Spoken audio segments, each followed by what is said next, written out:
Everyone. I hope आप सभी बहुत अच्छे होंगे और आपकी प्रिपरेशन भी बहुत अच्छी चल रही होगी।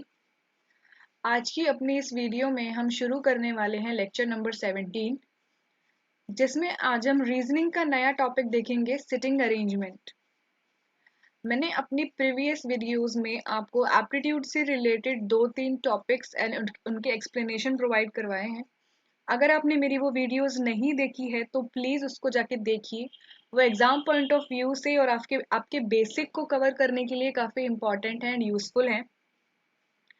तो चलिए शुरू करते हैं lecture number 17, sitting arrangement. Sitting arrangement के क्वेश्चंस हमको एसएससी, यूपीएससी एंड बाकी सारे गवर्नमेंट एग्जाम्स में देखने को मिल जाते हैं। काफ़ी इंटरेस्टिंग और ट्रिकी क्वेश्चंस होते हैं। अगर आप इसको कॉन्सेप्ट को अच्छे से समझ लेंगे तो आप इस क्वेश्चन को कर लेंगे।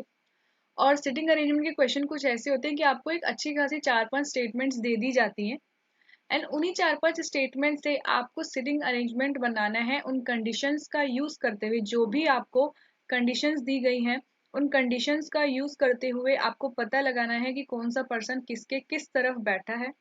फिर उन्हीं कंडीशंस को देखते हुए आपको 3 to 4 क्वेश्चंस पूछे जाएंगे। तो अगर आप सही अरेंजमेंट बना लेते हैं तो आपके 4 to 5 मार्क्स इजीली आप गेन कर लेंगे। ठीक है, तो पहला पॉइंट तो आपको ये ध्यान रखना है कि जो भी कंडीशंस है उसके अकॉर्डिंग आपको बनाना है। ठीक है, कंडीशंस फुलफिल होनी चाहिए।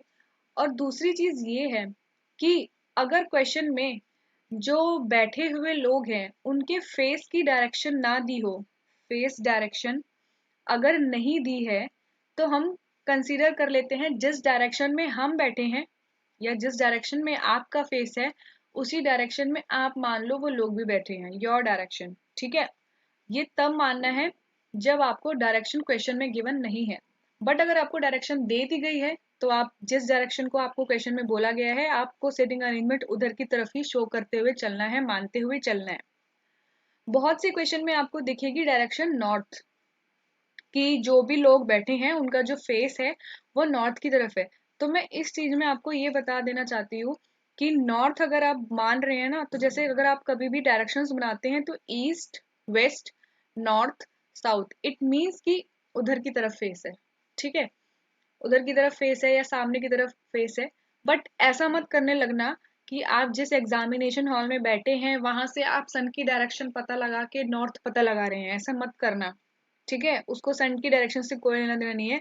एक कॉपी पे एक 2 डायमेंशनल जैसे हम डायरेक्शंस को रिप्रेजेंट करते हैं उसी तरीके से हमें नॉर्थ में मानना है कि भाई इधर की तरफ फेस है उन सबका। और फिर उधर की ही फेस की साइड से हम राइट और लेफ्ट का पता लगाते हैं, क्योंकि अगर फेस साउथ हुआ, अगर हम फेस उधर, क्योंकि अगर फेस इधर है, मान लीजिए बैठे हुए लोगों का जो फेस है वो इधर है, तो इधर राइट होता है और इधर लेफ्ट होता है। ठीक है, बट यहीं पे अगर बैठे हुए लोगों का फेस इधर है और आप अपने आप को इधर की तरफ, पीछे की तरफ फेस करके देखिए, तो फिर राइट इधर होगा और लेफ्ट इधर होगा। तो ये जो डायरेक्शन है ना, इससे लेफ्ट और राइट का बहुत ज्यादा डिफरेंस आ जाता है। तो इस डायरेक्शन को आपको ध्यान रखना है कि नॉर्थ इधर एंड साउथ इधर, ईस्ट इधर एंड वेस्ट इधर। और अगर आपको कोई भी डायरेक्शन मेंशन नहीं है तो आप नॉर्थ मान के चलते हैं कि भाई इधर की तरफ मुंह है। फिर आप अपने ही राइट को इनका राइट मानते हैं और अपने लेफ्ट को इनका लेफ्ट मानते हैं।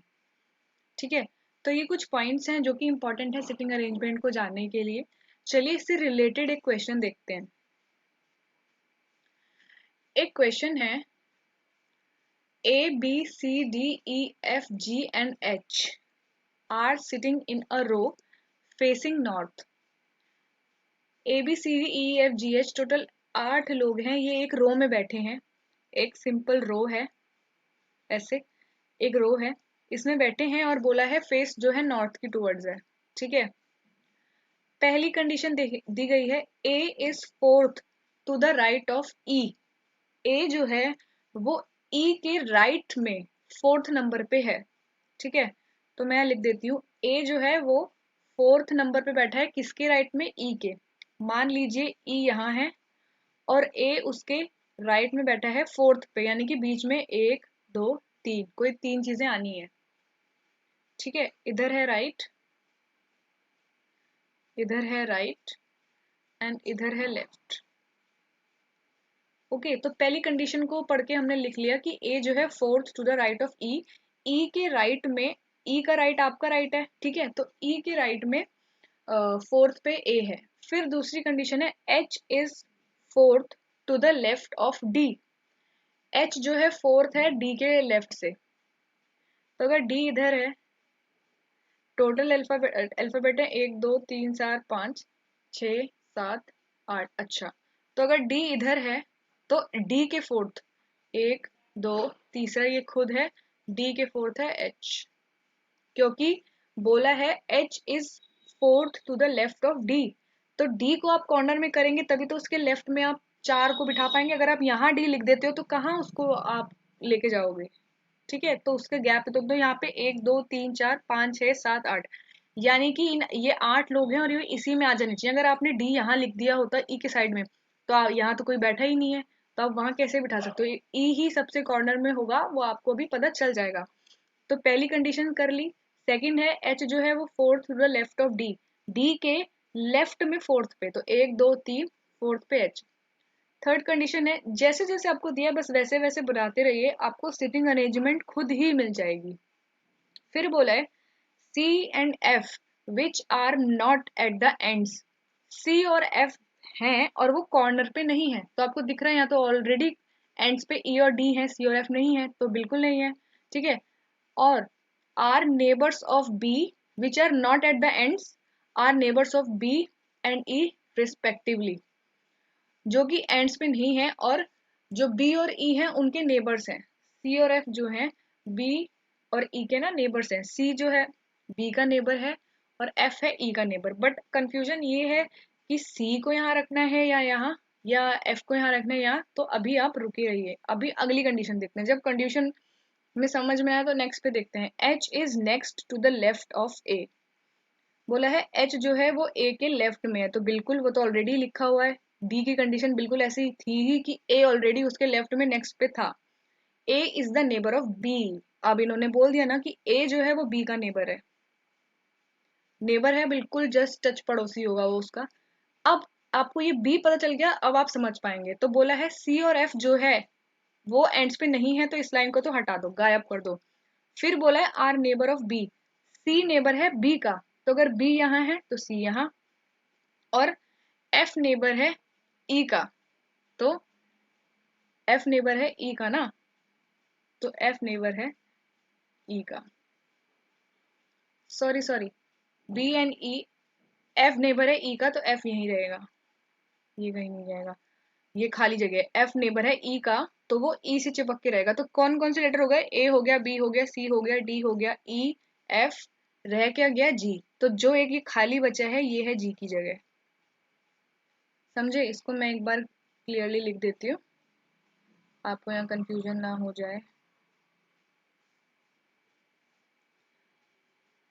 यहाँ है जी और यहाँ है एफ, अब देखो आप इसमें सारी कंडीशन सेटिस्फाई हो रही हैं, ए फोर्थ है राइट ऑफ ई के, बिल्कुल ई के फोर्थ राइट में ए है, ये रहा 1 2 3 4 चौथे नंबर पे।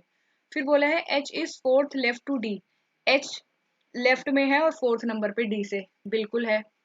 फिर बोला है सी और एफ जो कि एंड्स पे नहीं है, तो सी और एफ नहीं है भाई एंड्स पे, वो पड़ोसी हैं बी और ई के, तो एफ जो है ई का पड़ोसी है, बना दिया पड़ोसी, और सी जो है बी का पड़ोसी है, बना दिया बी का पड़ोसी, पर बी का पड़ोसी वो तब बना जब लिखा गया कि ए का पड़ोसी बी है, तो ए का पड़ोसी यहाँ पे बी था, अगर ये चीज ना लिखी होती या आपने पहले ही सेटिस्फाई करने की कोशिश की होती तो आप इसमें ब्लंडर मिस्टेक कर सकते थे, आपको समझ नहीं आता कि मैं बी कहाँ रखूं, बट इस वाली स्टेटमेंट ने हेल्प कर दिया कि भाई बी जो है वो ए का पड़ोसी है, तो अगर बी ए का पड़ोसी है और यहाँ पे लिखा है सी बी का पड़ोसी है तो बी उसके साइड में आ जाएगा, सॉरी सी उसके साइड में आ जाएगा, तो हमको ऐसे पूरा मिल गया, तो ये है आपकी सिटिंग अरेंजमेंट, ठीक है।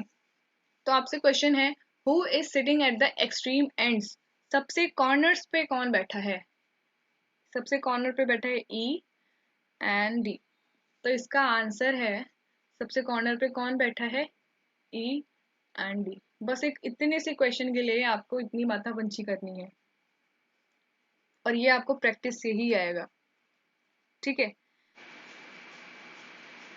इस क्वेश्चन को देखते हैं, 6 लोग हैं C D E F G and H, ये खड़े हैं एक स्ट्रेट लाइन में और इनका फेस है नॉर्थ के टूवर्ड्स, और ज़रूरी नहीं है कि जिस सीक्वेंस में ये दिए गए हैं उसी सीक्वेंस में खड़े हैं, बिकॉज ऑर्डर डिफरेंट हो सकता है।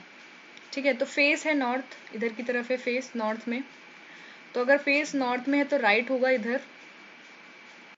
ठीक है, इधर है राइट और इधर है लेफ्ट। और कितने लोग हैं? 6, तो हम 6 वो बना लेते हैं सीड्स, 1 2 3 4 5 6। ठीक है, बोला है कि पहला है D is standing second to the right of F. ठीक है, एफ के मैं कहीं भी पुट कर देती हूँ, या तो ऐसे करिए आप इन प्लेसेस को ना हटा दीजिए। आप अगर पहले ही फिक्स कर देंगे तो आपको समझ नहीं आएगा कि कैसे हुआ ये। ऐसे ही रख लेते हैं, D is standing second to the right of F. F के राइट में सेकंड पे डी खड़ा है, तो एक छोड़ के यहाँ पे डी है।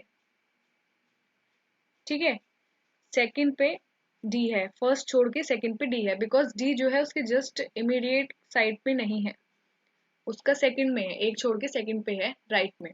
तो हमने कर दिया। फिर है C is standing fourth to the left of H. H के फोर्थ पे खड़ा होना है सी को लेफ्ट में।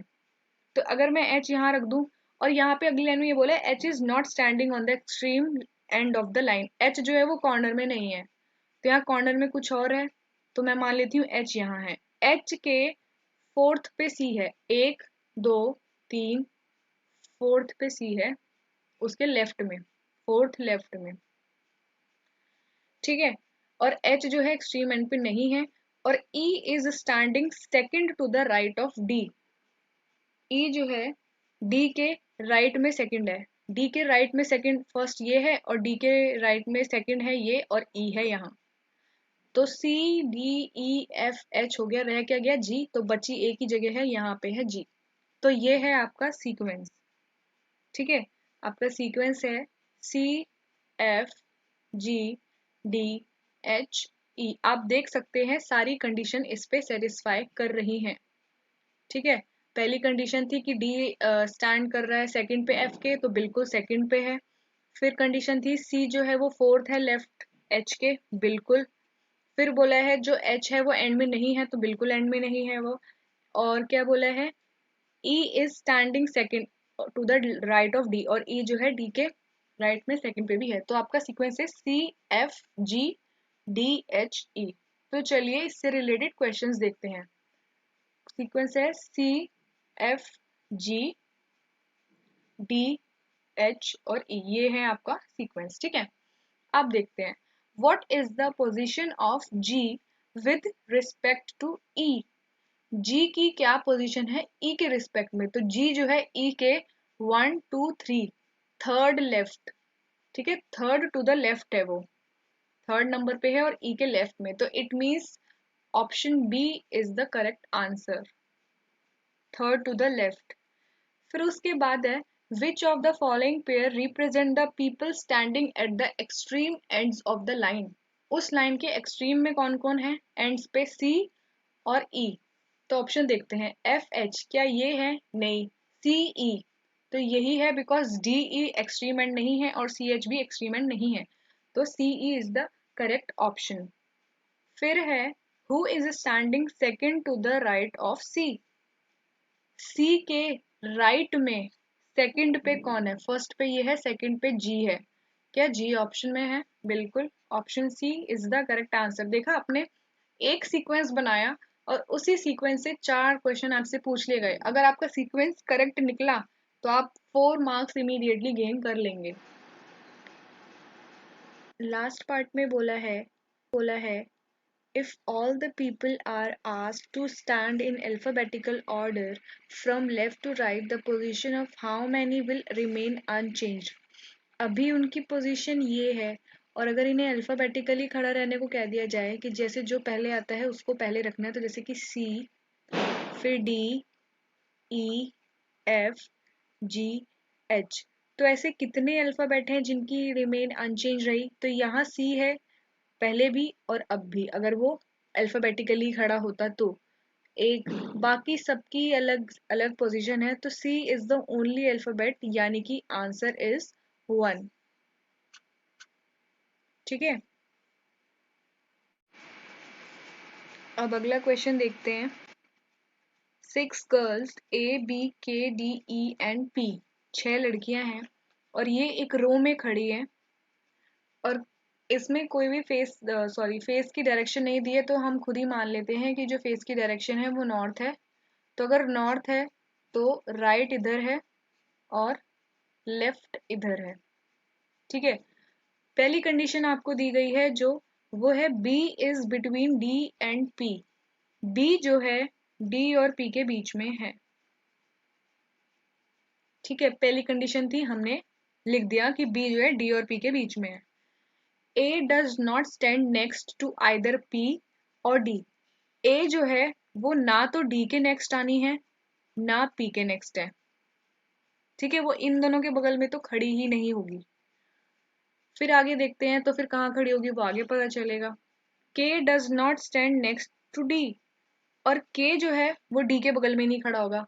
P के बगल में A नहीं खड़ा हो सकता, पर K खड़ी हो सकती, पर K तो खड़ी हो सकती है ना।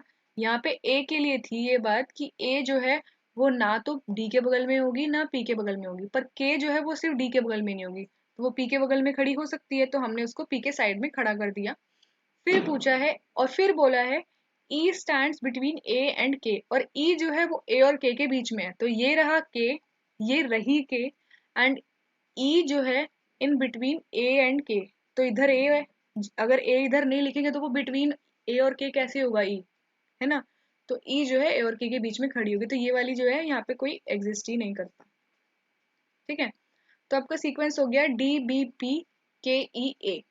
तो चलिए क्वेश्चन देखते हैं 23 में। वो आपसे 23 यहाँ पे है, वो आपसे पूछ रहा है P स्टैंड्स बिटवीन, P किन के बीच में खड़ी है, P खड़ी है B एंड K, तो option A B and K के बीच में। ठीक है, फिर आपसे पूछा है अगले क्वेश्चन में who occupy the extreme ends of the row के एक्सट्रीम एंड्स कौन है, D एंड A, तो B जो है वो है इसका आंसर, D एंड A। फिर इसी का लास्ट क्वेश्चन है K स्टैंड्स बिटवीन, K किन के बीच में खड़ी है, P और E के, इट मीन्स C। तो लास्ट पार्ट का आंसर है C, जो कि है P एंड E। तो अगर आप एक सीक्वेंस को करेक्ट बना लेते हैं तो उससे आप 2 से 3 क्वेश्चन अगर आपसे पूछे जाते हैं तो आप इजीली उनको करेक्ट करके फुल मार्क्स स्कोर कर लेते हैं। ये आज का लास्ट क्वेश्चन है, इसको भी देख लेते हैं। इस क्वेश्चन में भी कुछ सिमिलर है और अब तक आप थोड़ा सीख भी गए होंगे, तो चलिए इसको भी सॉल्व कर लेते हैं। 6 फ्रेंड्स हैं ABCDEF, ये एक रो में बैठे हैं और फेस इनका नॉर्थ है, फेस नॉर्थ, और अगर फेस नॉर्थ है तो इधर ही राइट है, आपका राइट उनका राइट, आपका लेफ्ट उनका लेफ्ट। तो चलिए कंडीशन देखते हैं। C is sitting between A and E, C जो है वो बैठा या बैठी है बिटवीन A एंड E। ठीक है, हो गया। E is not at the end, E जो है वो कॉर्नर में नहीं है, यानी कि E के इधर कोई आएगा जरूर, क्योंकि E कॉर्नर में नहीं है। क्या आएगा देखते हैं। B is sitting immediate right of E, आ गया ना। B जो है वो E के बिल्कुल राइट में है, इमीडिएट राइट मतलब बिल्कुल राइट, और E का राइट है ये, और E का बिल्कुल राइट है, B बैठा है वहां, तो B is sitting immediate right of E। F is not at the right and, F जो है वो राइट हैंड पे नहीं है, राइट हैंड पे नहीं है तो वो लेफ्ट हैंड पे हो सकता है, तो वो भी देख लेते हैं, पर आगे का पढ़ते हैं। D is sitting second to the left end, और D जो है लेफ्ट हैंड से सेकंड है, वो बिल्कुल लेफ्ट के बिल्कुल लेफ्ट नहीं हो सकता, D जो है लेफ्ट से सेकंड है, यानी कि D यहाँ है। और बोला था क्या कि F राइट हैंड में नहीं हो सकता, तो लेफ्ट हो सकता है वो। F जो है वो राइट हैंड पे नहीं हो सकता था, यहाँ नहीं हो सकता था, लेफ्ट तो हो सकता था, तो हमने लेफ्ट में लिख दिया। और फिर बोला है D जो है वो सेकंड लेफ्ट है, तो F अगर कॉर्नर में आएगा तभी तो D सेकंड लेफ्ट बन पाएगा। तो सीक्वेंस हुआ FDACEB, 6 फ्रेंड्स थे और वो ऐसे हैं। How many person are there to the right of D, D की राइट में कितने पर्सन हैं, 1 2 3 4, D is the correct answer. ठीक है, फर्स्ट का है डी। फिर सेकंड का देखते हैं, which of the following is sitting to the left of D. D के लेफ्ट में कौन बैठा है? एफ, यानी कि option A. And the third part is who is at the right end. इन्होंने तो बोल दिया था कि एफ जो है वो राइट एंड पे नहीं होगा, तो फिर राइट एंड पे कौन है? राइट एंड पे बैठा है बी, या बैठी है बी, तो यानी कि B part is the correct option. I hope आपको आज की क्वेश्चंस इंटरेस्टिंग लगे होंगे और आपको मेरी वीडियो भी समझ में आई होगी, मेरे एक्सप्लेनेशन समझ में आया होगा। अगर आपको किसी भी क्वेश्चन में कोई भी डाउट लगता है तो प्लीज़ कमेंट सेक्शन में मुझसे ज़रूर पूछिए। और अगर आपको मेरी वीडियो अच्छी लगी है तो प्लीज़ इसको लाइक करें, ज़्यादा से ज़्यादा शेयर करें एंड प्लीज़ मेरे चैनल को सब्सक्राइब करें। Thank you.